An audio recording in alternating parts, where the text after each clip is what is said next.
Hello, everybody, and welcome to another episode of Getting Inside the Right Male Mind. I'm Lisa Shield. And I'm Benjamin Shield. And we are so happy to see you. Hi, baby. Hi, sweetie.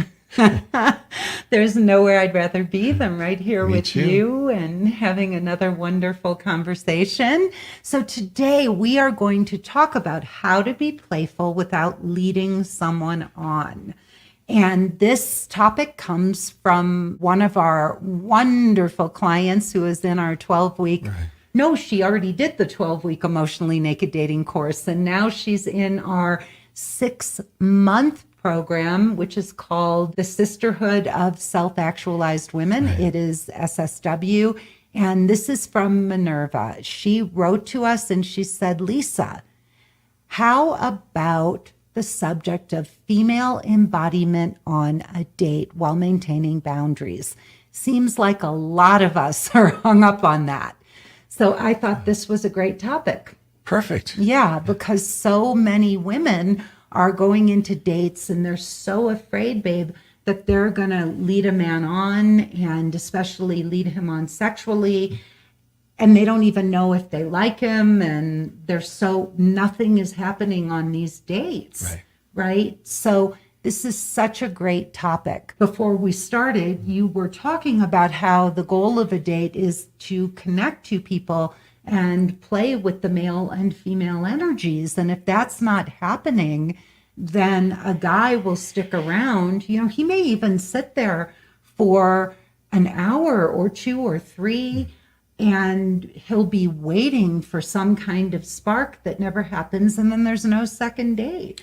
Or he'll be nervous and he'll just be talking about himself or asking interview questions. And as soon as there's that moment where it's just reaching over, just touching a hand for a moment, or just touching a shoulder, or leaning in and smiling, it changes everything. It changes the whole dynamics of the date. Yeah, something I hear from many women is, oh, I'm in sales or I'm a realtor and I can talk to anyone, right? But that's very different than creating some kind of romantic rapport on a date. Right. We've heard of many times, where a woman would say, God, I had this great first date. It was 3 hours. It was amazing. And I never heard from him again. I'm baffled. Yeah. Yep. And what normally happens is a lot of these women, they think, gosh, I was there. The conversation was flowing. We were talking. He seemed really into me. But why didn't I hear from him again? Yeah. And it's not just in-person dates. It could even be on Zoom dates. Yeah. Where, people can be playful. And it just, it tells the guy that this is going to be fun. This relationship isn't just going to be conversation and interesting, topics and, autobiographical disclosures. This could be really fun. So whether it's in person, on a Zoom date, even on a telephone call, even occasionally, on texting. Honey, let me ask you. I think a lot of times women are waiting for the guy to create that spark or whatever, or they're just waiting for chemistry, right? And my feeling is that if nothing happens, nothing happens. And I'm guessing that with Me Too and with a lot of things that are have gone on in the media, many men are also trepidatious about opening that door or doing something that's going to push a woman away or get a reaction from her on a date. And so in some ways, I think men are also waiting for women to open up that door and give them the okay. Right. They're afraid of two things. One is being considered a predator, and the other is being turned down and feeling shame. And shame could be the most potent emotion that a man can feel, the most negative emotion a man could feel. So if a woman comes forward and as you say, opens that door. And a good man will learn to match what the woman is offering and not, go further so that, and he could sense if she's becoming uncomfortable, but to be able to match what the woman is offering. And many times a man is waiting to see if a woman is open or not. Oh, absolutely. Yeah. Absolutely. A first date is really the first step, or one of the first steps of learning, is this person going to be my life partner? Are we going to be playmates, lovers, best friends, playmates throughout life? And if it just seems like it's an interesting business conversation as a realtor or as a, just a, medical sales or whatever it is, people that, have the gift of conversation, but it doesn't create that spark. It doesn't, have that spark where things can, playfulness and spontaneity and laughing and all those things can develop. Right. There's got to be some kind of romantic connection. Otherwise, it doesn't matter. A guy will walk away, and even if he spent hours with that woman, she'll probably never hear from him again. Yeah. And one way to have a romantic connection without being sexual is what we call bell jarring. Where it's imagining that there's a bell jar over the two of you and nothing else exists. And often a man will have never experienced that from anyone, not from their male friends, not from their family, not from past relationships. And it is extraordinary, and it becomes not so much of what's said on that date, but how we feel afterwards, during and after. Right. And if we feel so received and so focused on, and connected. So imagining that bell jar over the two people, even if it's in a busy, noisy restaurant, nothing else exists except the two of you. Yeah, and it's really sexy to be that present with another person. It creates just a out of space and time kind of feeling that so many lovers or couples will say we lost track of time and they were closing down the restaurant and we looked around and we didn't realize we'd been sitting there for hours. Yeah. And you can create that with that bell jar effect. I think, babe, women are so afraid of leading a man on that nothing happens. Nothing romantic happens. Yeah. And because as women, we are so we think that communication is the way to connect, and if a conversation seems to be flowing, that is making a connection because the conversation was flowing and there was no end to it. But for a man, he's looking specifically for that romantic moment, that romantic spark. So back to Minerva's question, about the subject of female embodiment. The first thing about female embodiment is confidence. Right. And I've said many times that a woman who is in her body is so sexy. And that if I were stopped at a red light and a beautiful woman who's all decked out and high heels and all that, and she's having trouble with walking with the high heels and maneuvering in a tight dress, well, it would get my attention for a few moments, but not I wouldn't watch her go from one corner to the other corner in the crosswalk. But if another woman of any age or size were just in her body, no matter how she was dressed, and she was just walking, my eyes would follow her from one corner to the other, and I'd have a smile on my face, because it's not that it's sexual. It's just like, wow. this is a woman. This is a woman who knows she's a woman. Yeah. That's beautiful. So exuding confidence as a woman can and creating that beautiful romantic connection. It may be touching the man's arm, when you're making a point, leaning in and looking into his eyes, But it could also, if that's uncomfortable for some women, it could be touching your own body, running your fingers through your own hair. We have a dear friend who is a Tantra teacher, an amazing Tantra teacher. And one of the most beautiful things, she has this long hair and she just sits and twirls her hair and it's mesmerizing. Yeah. It's so mesmerizing to see her do that. But a woman who draws attention to her body, not just because she's wearing sexy clothes, but touches her body, a man is going to be mesmerized by that, right? On a date. And it doesn't matter what you're talking about, but if you're touching your body, he's going to be wishing he was touching your body too. Right. But there's a confidence in a woman who will open that door just ever so slightly on a date with a man. And a man will notice that.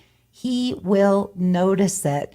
So mature men understand that just because a woman is opening up that door, or if she's willing to have just even a little sexy talk, a little sexy banter back and forth, that just because she's doing that, a grown man knows that doesn't automatically mean she's going to jump into bed with him, right? He knows that that's not going to happen. And some men, just because they're being men, may want to push that envelope a little bit and see how far it will go. But they want to know that they can have that kind of interplay with a woman, and that she's not going to freak out and suddenly give him a lecture about, I want to take things slowly. I'm looking for a long-term relationship. I want somebody who really wants to take the time to get to know me. What would happen if you were on a first or a second date and a woman did that? Well, that would be horrible. First, I would be afraid to be myself and to be playful. I would feel shame. I would feel shut down. And I would feel like, God, this is how my mother would talk to me, or like a teacher, my third grade teacher. So, it's unattractive behavior. Yeah. And I think we have to look at what's attractive behavior without stepping over the line. But what's attractive, because really the idea of a date is to see if there is attraction. Yeah. And to take those little steps and start to progress that romantic connection, right? Like that's what you're there for. And especially like if you're on a coffee date or you're having a lovely dinner and you're not at each other's homes or in the car together, you're in a public place. And so you're just exploring that romantic connection. And really on those initial dates, that's what you're there to do. It's not to talk about how great you're doing in your real estate business, or even, he doesn't care about your girlfriends and how many friends you have and, what your girls are up to. I mean, he's there to he wants to get to know you, but he also wants to see, are you a mature, sexually confident woman? Yes. Right? Yes. And that's a huge turn on. Right, because he wants to extrapolate what that would be 5 years from now, 20 years from now. Yep. And I think the one thing I want to put out there that I think every woman needs to know is that you always have the power to say no.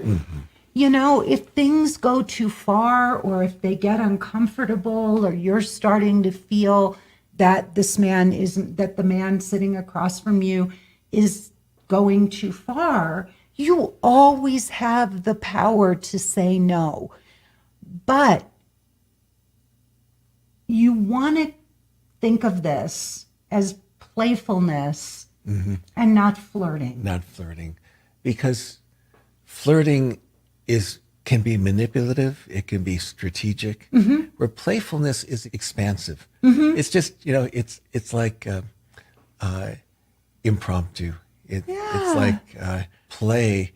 And again, it's not what people say on a date, it's how they feel on the date and how they feel afterwards. And if there's playfulness, that's great. If there's flirtation, it could almost feel like, well, this woman is coming on to me, but stopping short, And so with playfulness, there's just like, wow, this is great. And with flirtation, sometimes it's nice, but it's frustrating. Ooh. Yep. And I think it's like the difference between overt sexuality and sensuality. Yes. Right? Yeah. Yeah. When you're being flirtatious, it has a very definite sexual tone to it, but you can be playful without being sexual at all. Yeah. And the truth is that a lot of men will get turned off by overt sexuality because, they may not really be there, to match that level. Either. Yeah. Unless, someone's a player and maybe not the right guy. But a good guy, really wants to develop a friendship, which comes from playfulness, trust and safety, which comes from playfulness. And flirtatious is something outside of that.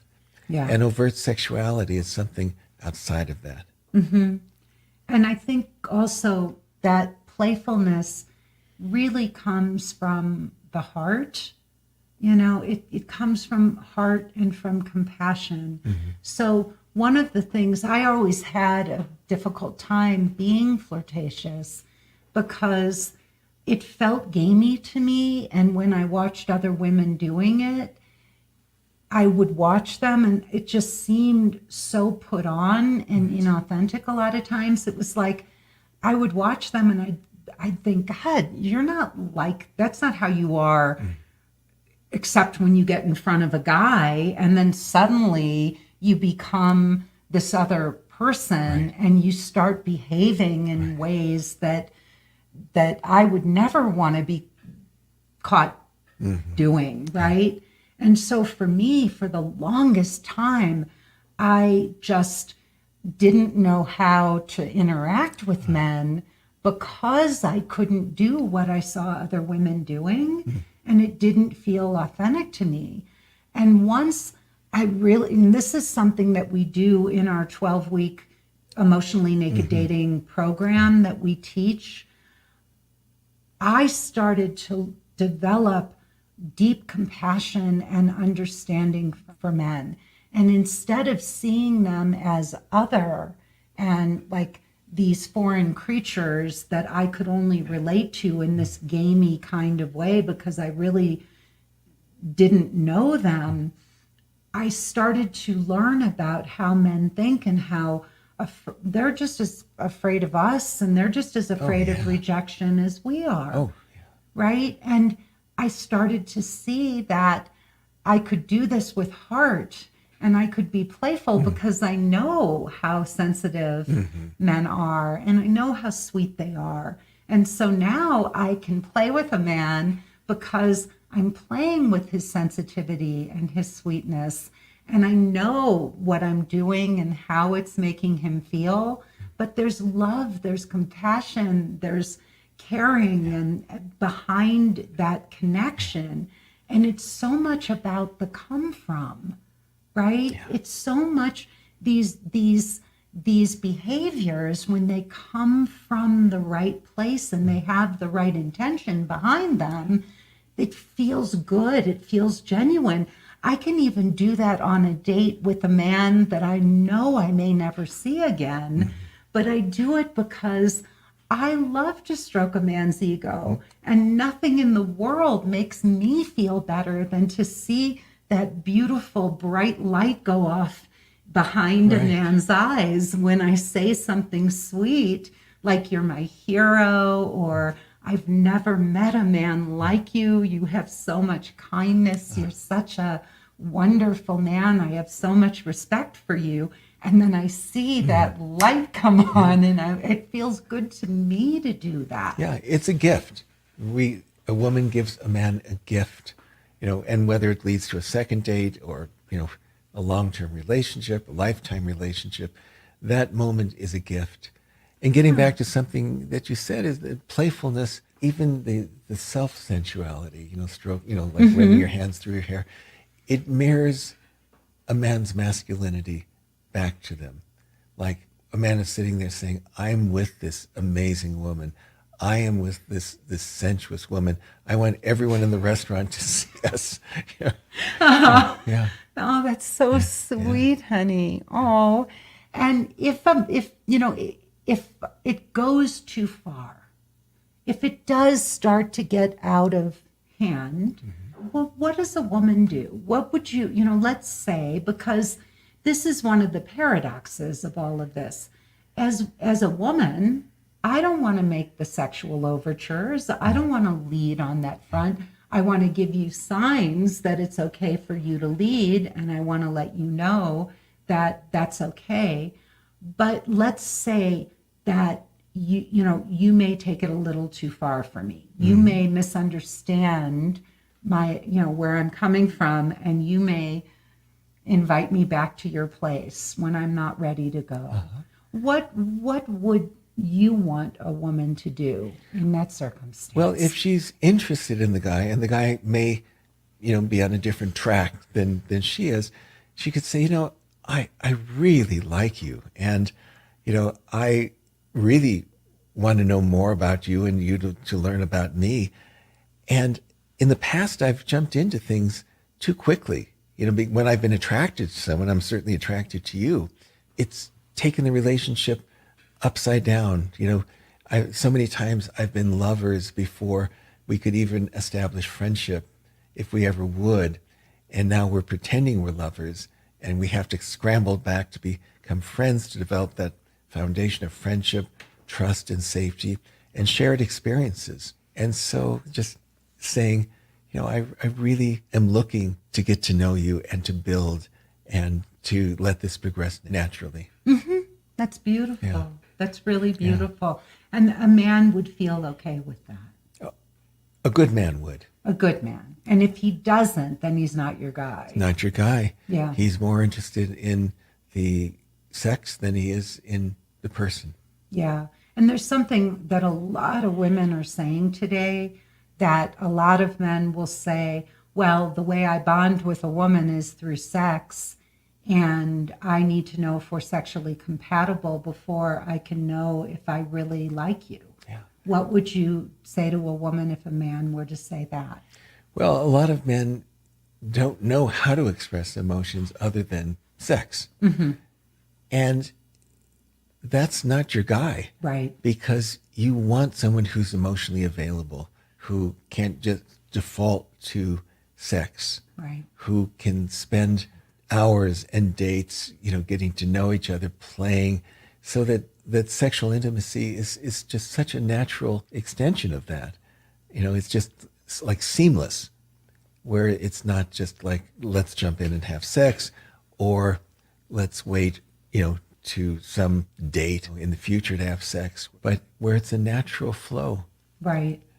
So, some of the things that we teach our clients, let's say you're, in a bar, or you're at a booth in the corner having a wonderful date, and you've had a couple of drinks, and you're flirting with this guy, and maybe he's taking it a little further than you're comfortable with. And it may be a first or a second or even a third date.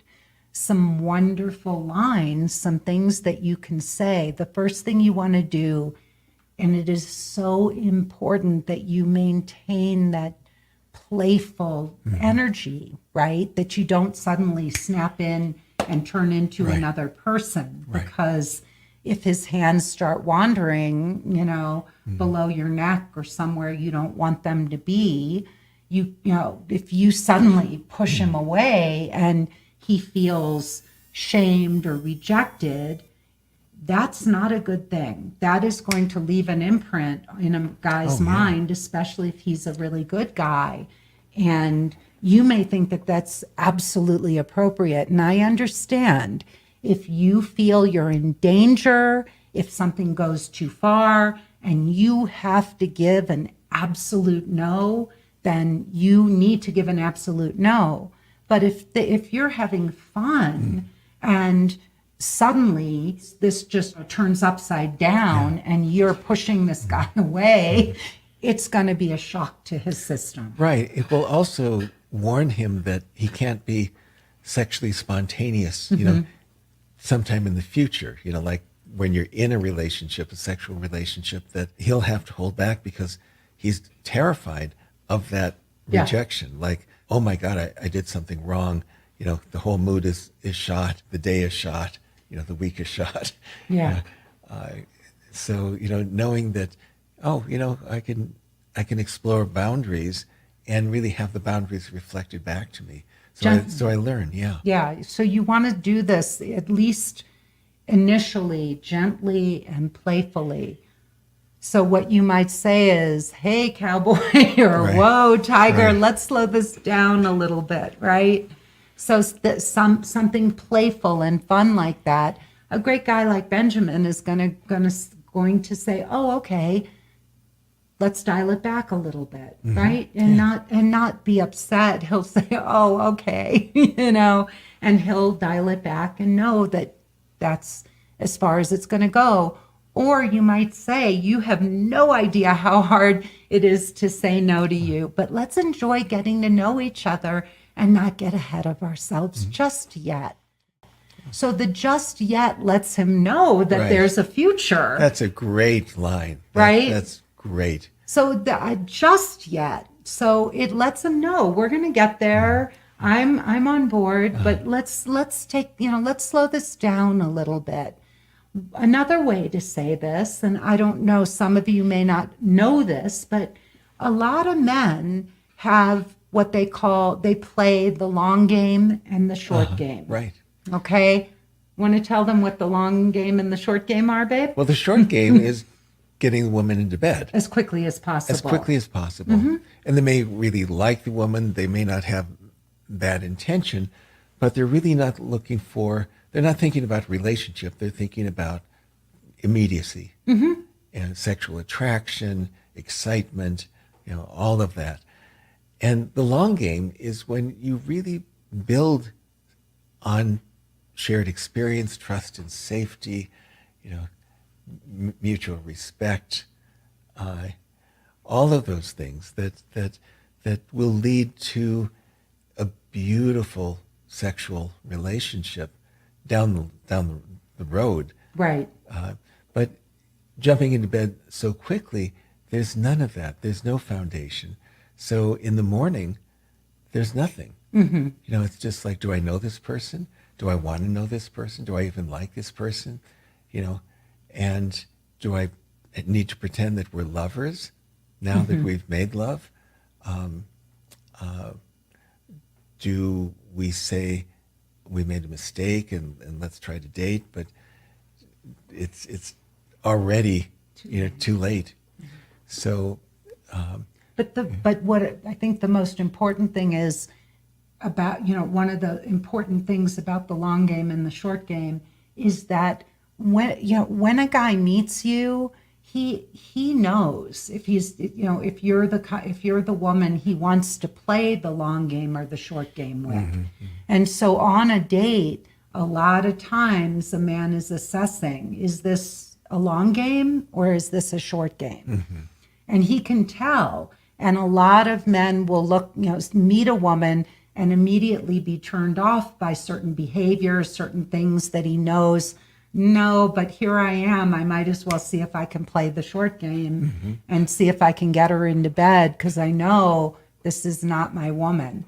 But you can also, on that date, by the way you are with him, by the way you interact, if you capture this man's attention and he is intrigued by the kind and caliber of woman you are and who you're being, he will play the long game with a woman that he's serious about, right?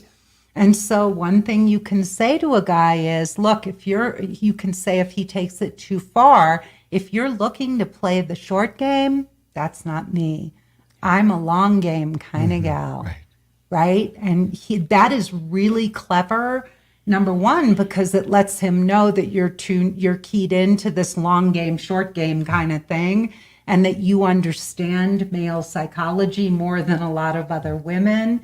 So using that terminology can really make a man kind of sit up and go, okay, she's not just, some woman I can just coerce into bed. This one, and you're going to get his attention.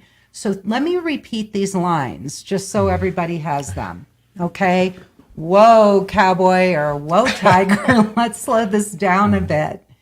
You have no idea how hard it is to say no to you, but let's enjoy getting to know each other and not get ahead of ourselves. That's my favorite.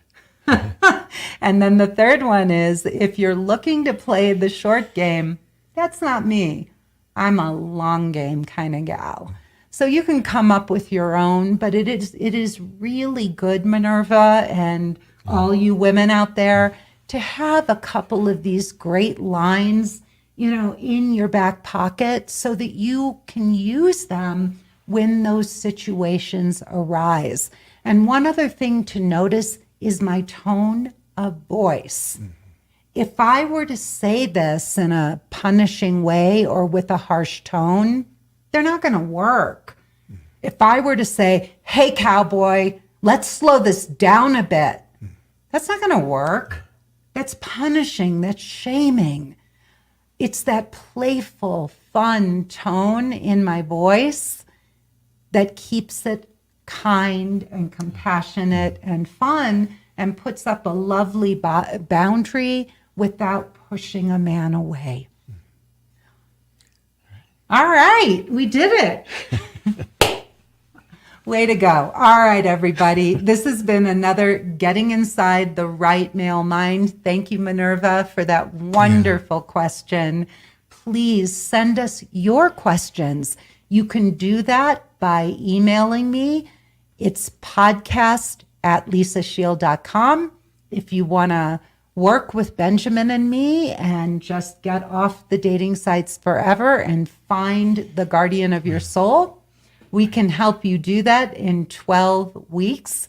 We have a program called Emotionally Naked Dating, and we do all kinds of things, everything from helping you get the perfect online dating photographs. I was a professional fashion photographer for 15 years, and I will help guide you through that process. If you don't think your photos matter, think again. And you don't want glamour shots. You don't want to look fake or overtly sexual. You want to look sensual and beautiful and natural. So we help you with things like that. And then this guy right here will write your online dating profiles for you. He is the profile whisperer. In fact, one of our clients wrote to us and said if there were a Pulitzer Prize for profiles, this Benjamin would get them. Get it? So, we do everything from the simplest what dating sites to use and how to get a guy from a dating site to a Zoom date to an actual date to the deeper subjects like, how do I know when I've met the guardian of my soul? How will I know that? What are my final 5? How do I figure out my final 5 non-negotiables for dating? So this is an amazing, amazing 12-week program called Emotionally Naked Dating. You can find more out about that by going to lisashield.com. You can learn a lot about me on my website, and you can watch my free 45-minute presentation. If you like what you hear, stay to the end, because that's where you can book a call with me or a member of my team so we can show you how we can help you find a guy like this. Please rate and like my podcast. That is so, so important. Tell your friends, tell your boyfriends, tell your husbands, tell your girlfriends. Let's spread the word. We're trying to change the conversation about love and dating and online dating and men and partnership. We want to break the mold. And from the feedback we've been getting, we're doing a pretty good job of it. And finally, please like my YouTube channel. We want to get those numbers up as high as we can so that we can get up in the ratings and get the message out. All right, everybody. Thank you for spending your time with us, and we look forward to seeing you next time. Bye. Bye.